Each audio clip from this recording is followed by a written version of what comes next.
Welcome to another SK Wealth Academy podcast. The journey is the destination. Stick to plan A. Now, the journey may be rough with lots of obstacles, trials, and tribulations, but as long as you stick to plan A, you will reach your destination, and the obstacles you encounter along the way are necessary to harden your resolve and your fortitude so that you are able to reach your destination. So don't be discouraged by any struggles you may have by sticking to plan A. So don't have a plan B, C, D, or E, because if you do, you will not give plan A your all. Now, I know you've heard this a million times. You've heard a million motivational speakers say never have a plan B because you will fail. But the only thing is that all these motivational speakers, they provide these sound bites and these different memes, and then they get this flowery music crescendoing to get you into this emotional frenzy, but they never tell you. You know what they never tell you? They never tell you how they apply the rules they are espousing to their own lives. They make their living, a lot, not all, but the majority of them make their living by just repeating these motivational sound bites without ever letting you know if they ever have applied them themselves, which makes me just a little bit suspicious if they have actually ever applied the philosophies they're pushing to other people to their own lives. So I'm going to let you into my life a little bit in this podcast to tell you exactly how I've lived this philosophy. So I'm just going to snowball some things. I do have some points, some bullet points to go through. One was when I applied to business school. I applied to 2 schools. That was it. So if I didn't get into either business school, I wasn't going to go to business school. And in retrospect, I actually wished I had not, because I realized how much of a waste of money, time, and resources it was. But back then, I got into one of the 2 schools I applied to, and I didn't have any backup plan. That was it. And that interview question where they ask you, tell me an obstacle that you faced in your life and how you overcame it. When I heard that question while I was still in the corporate workforce, interviewing for corporate positions, my answer was, well, how many hours do you have? Because my whole life has been an obstacle, from racism as a kid every single week, because I grew up in a predominantly white neighborhood where there weren't people that looked like me. In fact, in my entire school, I can only remember 3 other non-white people. Like, one was black. There were no Africans, so no one from Nigeria, Cameroon, Ghana. Just one black American kid, 2 other Asians. And actually, I should take that back. I should say there were 5, because I remember this kid, Jorge, but he didn't come along till I was already in high school. So I was already 15 or so. So up from kindergarten to high school, there's only, I think, 4 of us that were minorities. And then Jorge, he was from Argentina, so there were no Mexicans, no really brown people, because he was from Argentina or Spain. You get a lot of people that just look white, depends what their mix is, if indigenous or not. And then actually there was a Filipino girl, and I had not had exposure to other Asians, because as I said, I grew up in a predominantly white neighborhood at the time. And for those of you that know, I grew up in Philly. You're like, what are you talking about? Well, I grew up in the suburbs, so it wasn't until college that I basically lived in the city for many years. So again, I had to figure out how to use racism to my advantage, because I was a pretty scrawny kid when I was a kid, and I actually took up martial arts pretty late in life as a martial artist, in my 20s. So I wasn't studying when I was 5, 6 years old, as many kids do today. So in figuring out how to use racism to my advantage, it was almost like a Chappelle bit, when people are so racist that it works against them. Because when I was a kid, I avoided 99% of fights against people that wanted to fight me because the kids were racist by pretending to know martial arts. So all I had to do was take a martial arts stance and let out a few Bruce Lee yelps, and the kids would run because they thought all Asians know martial arts and would beat their ass. So that was kind of a humorous part of the whole racism equation. And also, as a kid of an immigrant, again, everyone knows who's a kid, the first generation in America of an immigrant who had a hard time, which my parents came over with not much at all. And so we all know that we have to do well in school, because it's either do well in school as a kid of an immigrant or be beaten at home. And so it's not cool to be smart. Back then, it's still not cool to be smart today. And so I had to avoid being picked on, and I had to figure that out. It's another obstacle. But I became really good friends with the most popular jocks in school, like the popular soccer players, the popular baseball players. So nobody ever messed with me, and getting through junior high and high school was an easy ride. And that went on to starting to work when I was 14, and then that transferred to working 2 jobs while I was in college. More obstacles, because Saturday morning I would wake up at 6 a.m. This is my freshman year, so I wasn't partying at frat parties with everyone else. I mean, I did go to those, but I had responsibilities. I had to get up 6 in the morning when it's still dark, in the wintertime when it's freezing cold outside. And I remember my freshman year once having $12 left in my pocket. $12, and I had to make that last for 1 week for all my food until I got my next paycheck. So my life was just one obstacle to the next obstacle to the next obstacle. And then after university, I deliberately chose to give myself more obstacles, and I worked in the highest crime neighborhoods in Philly for 4 straight years. And I figured out the first day on my job in West Philadelphia, the health center manager asked me to walk a nurse to her car at the end of her shift. And it was still light outside, and I said, "Hey, where's her car?" And the health center manager pointed, because there was a big plate glass window. She pointed through the window, said, "Her car's right there."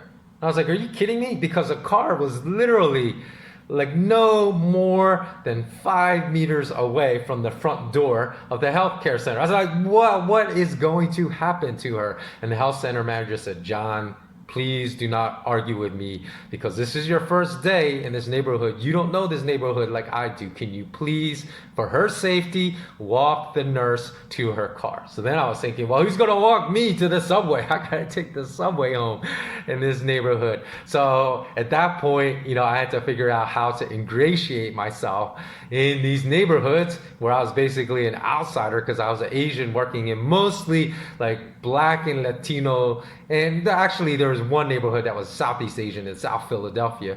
But again, I really didn't relate to those Southeast Asian immigrants, because they all came from war-torn countries. So they were the gangsters of the Southeast Asians. And so again, I had to figure out how to ingratiate myself into these neighborhoods so no harm would come to me. And in 4 years, I saw a lot of things go down, but nobody ever harmed me. So I figured out that obstacle. The first time I took my black belt test, because I said after I graduated from university, was when I first started training in martial arts.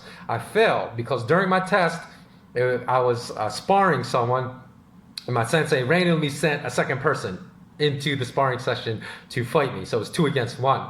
And at that point, during the testing sessions as students, we're all allowed to watch other students test. And no other black belt test that had to fight 2 people at once. So I was the first, and it caught me off guard. So in retrospect, really that was the best thing he could have done to me, my sensei, because the unexpectedness of the situation, although it led to a less than optimal performance, and that's why I failed that test, it was perfectly fair. Because in real life, you can't ask if you're attacked by 2 people, "Hey, could you guys just back off and fight me one by one?" No, you have to fight 2 people at once if that's what happens. So my sensei knew that by giving me something that I was not expecting, because I was the first person to test for a black belt that had to fight 2 people at once, that it would really test my skills, and I failed.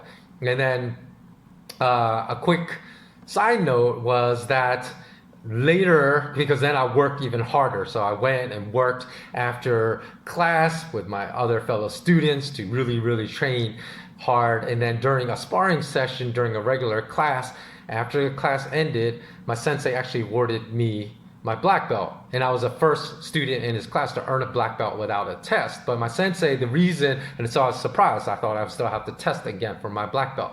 But my sensei told me he could see that I've been working hard outside of class, and that during the sparring session, he said my skill level had increased to the level of a black belt. So that's why he awarded me my black belt. And a quick side story was when I actually left after training with him for 4 years, he said, remember all those times I was on you like stink on doo-doo? I mean, he used a different word, but I'm going to keep this rated G. For those of you who are watching that have kids and want your kids to watch this, I said, I said, you know what? Because you were so hard on me, and I thought you were harder on me than other students in the class. At first, I thought you really didn't like me. You had like something against me. But then after a while, of course, because I've been training with you for 4 years, I realized that wasn't the case, and I just accepted it. I didn't really understand why, but I just accepted it.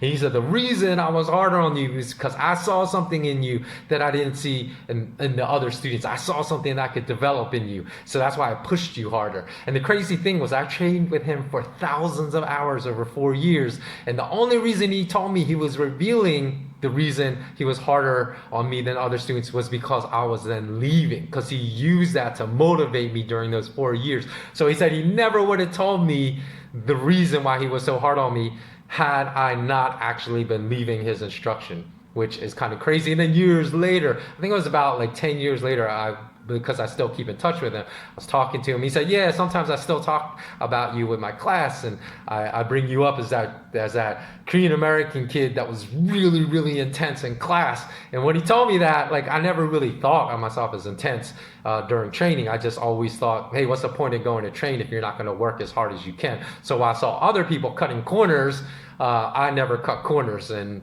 that made me more exhausted at the end of the class, but I got more out of it because I didn't cut corners. And that actually made me proud that he called me really intense, because I know that my instructor also had trained elite special forces in the US, including Navy SEALs and martial arts. So by calling me intense and having that comparison of training even special forces, I was proud that he would call me that super intense guy to his current students. So that's just like another obstacle failing my black belt test that I had to overcome. Again, because I never have a plan B with anything. Plan A, get my black belt, however, by whatever means necessary. If I have to put in extra work, more than the 12 to 15 hours of training I'm putting in every week in order to get it, that's what I'm going to do.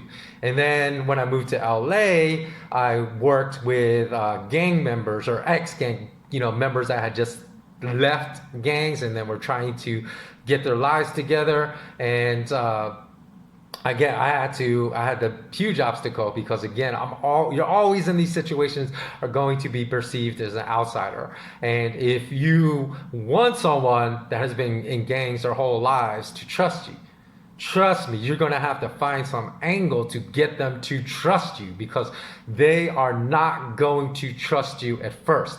So if they think you cannot relate to their lives, relate to their experiences in any manner, they will never trust you. So I started telling them like a lot of these stories. And even I told them, they're like, when I'm thinking about it, there are actually 8 instances I could have died, and probably 2 more, like 10 altogether in my lifetime. And these are real instances, not like, some exaggerated situation where I could have died. Because I remember 2 in Philly in which I was in front of people with weapons that were up to no good, once with knives, once with a gun. And with the knives, I literally was close enough to the people to reach out and touch your shoulder. So I had to figure out how to get out. Because remember, the martial arts credo is avoid or check, avoid rather than check, check rather than hurt, hurt rather than maim. So it's always walk away from the situation by projecting your confidence, just like a lion can get out of a fight by projecting that confidence against, like hyenas or other mammals, they'll run away. So that's what I did in that situation, and I got out of it without having to fight.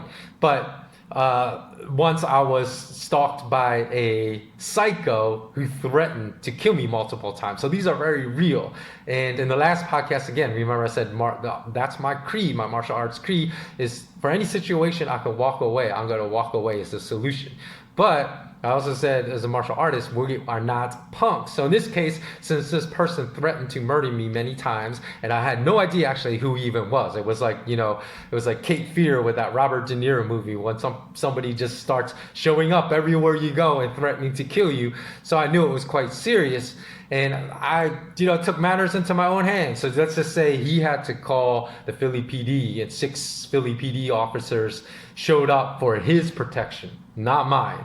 And as well as this was probably the realest case, as my contacts told me, they looked up his driver's license because I got his driver's license from the cop that came to interview both of us. And my friend was able to look up his associates and actually found out his brother was a lifer in jail for homicide. So this was a very serious case. And to this day, this had nothing to do with me, because remember I said I had no idea what this was about. I actually found out later that it had to do with something that a close friend of mine had done, and that he was trying to get to my friend through me. So to this day, I've actually never told that person that I took care of this problem for him.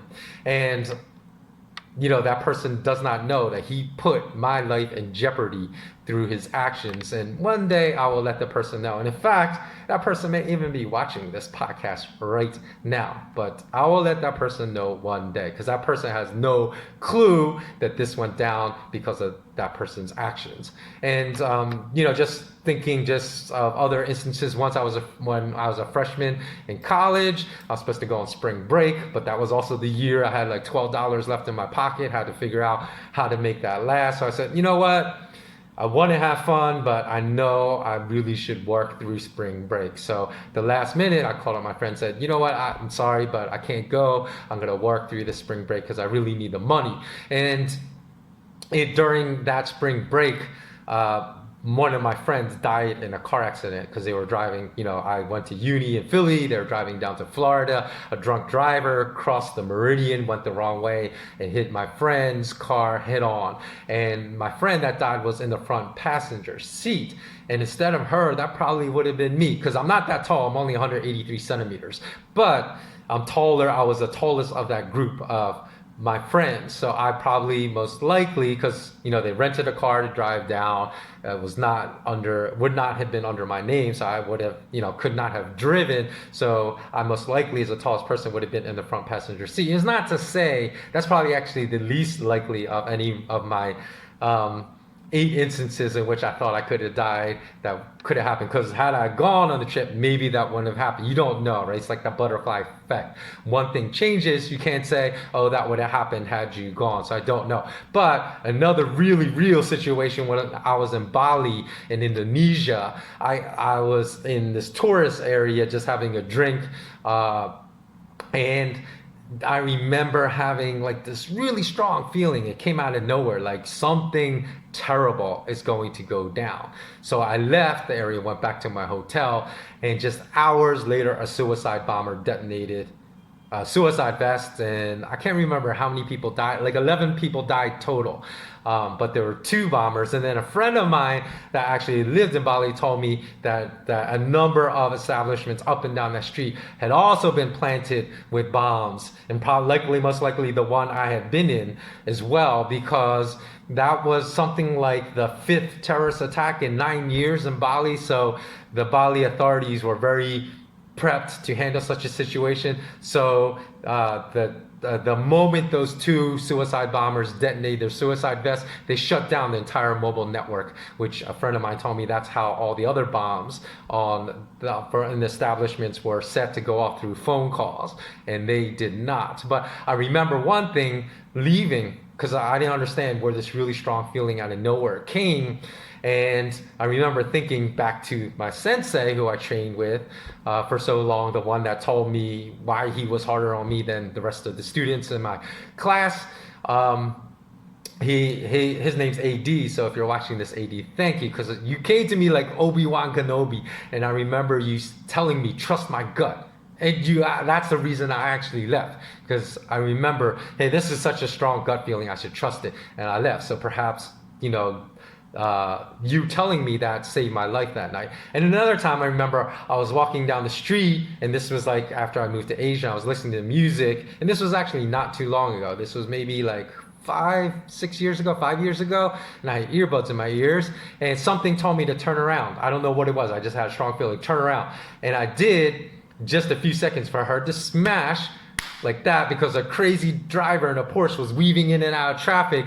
And if you live in any Southeast, because this was Bangkok, you cannot drive fast in the street anywhere in Bangkok. It's always like traffic's going at a crawl, right?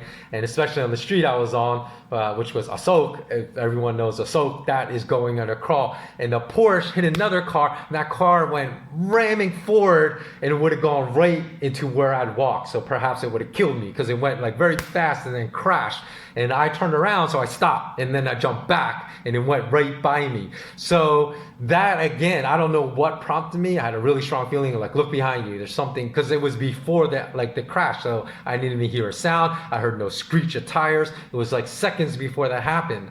And that's also, if you watch the prior podcast, why I believe in a higher power, because there's certain things in my life that I can't explain, that saved me. It's like, there's a saying in the Tao Te Ching, which is like 3,000-year-old spiritual text that came out of China, that said, if you know your life purpose, there's no room in your soul for death. So death cannot come for you. And I felt like that. I felt like, because I not yet fulfilled my purpose in life, I know what my purpose is, so there's no room in my soul for death. Because one of the last times I'll tell you, which probably was the moment that was the realest to me, where I really actually thought I could die, because all these other instances, they happened so fast, except for the stalker one. But back then, that happened when I was like 23 years old, so I think I was a little crazy, a little in the head. So that I was never even scared by when that happened.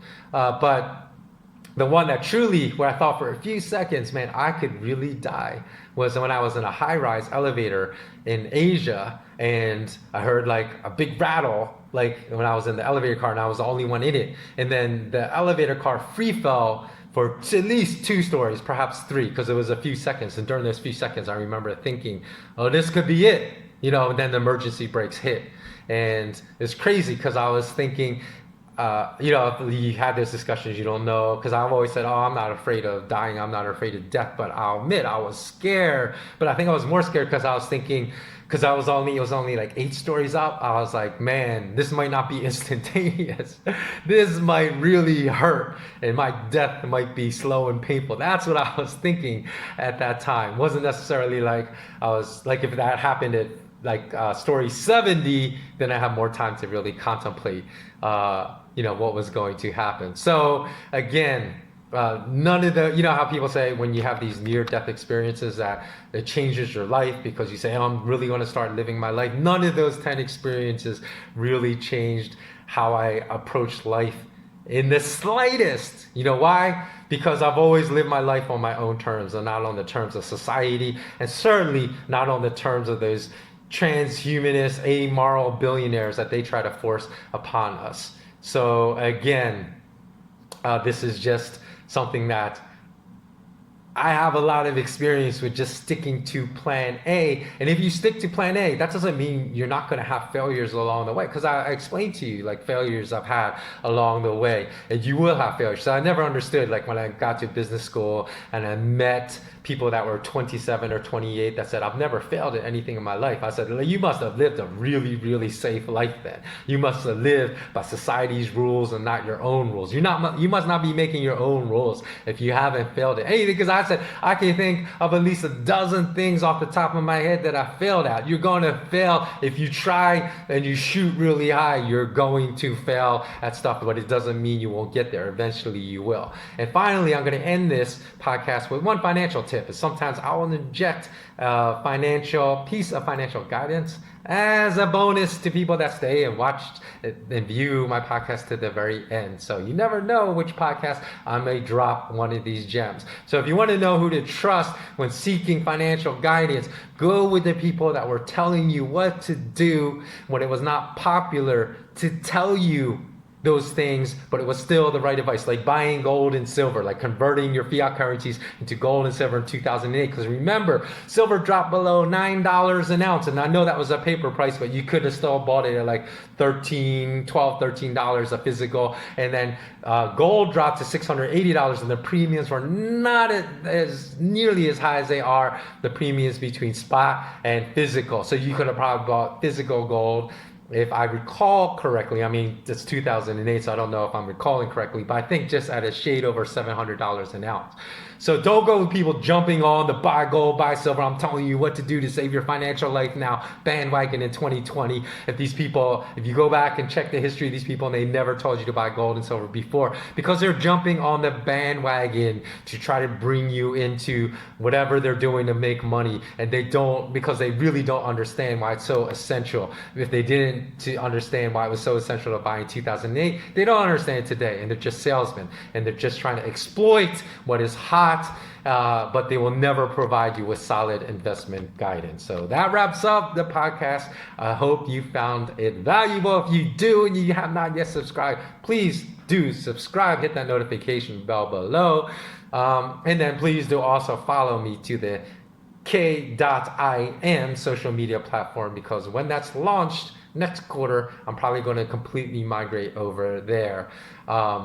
And that wraps it up for today. Always remain grateful. Always remain mindful. I hope many blessings come into your life. And always remain intensely curious. So long.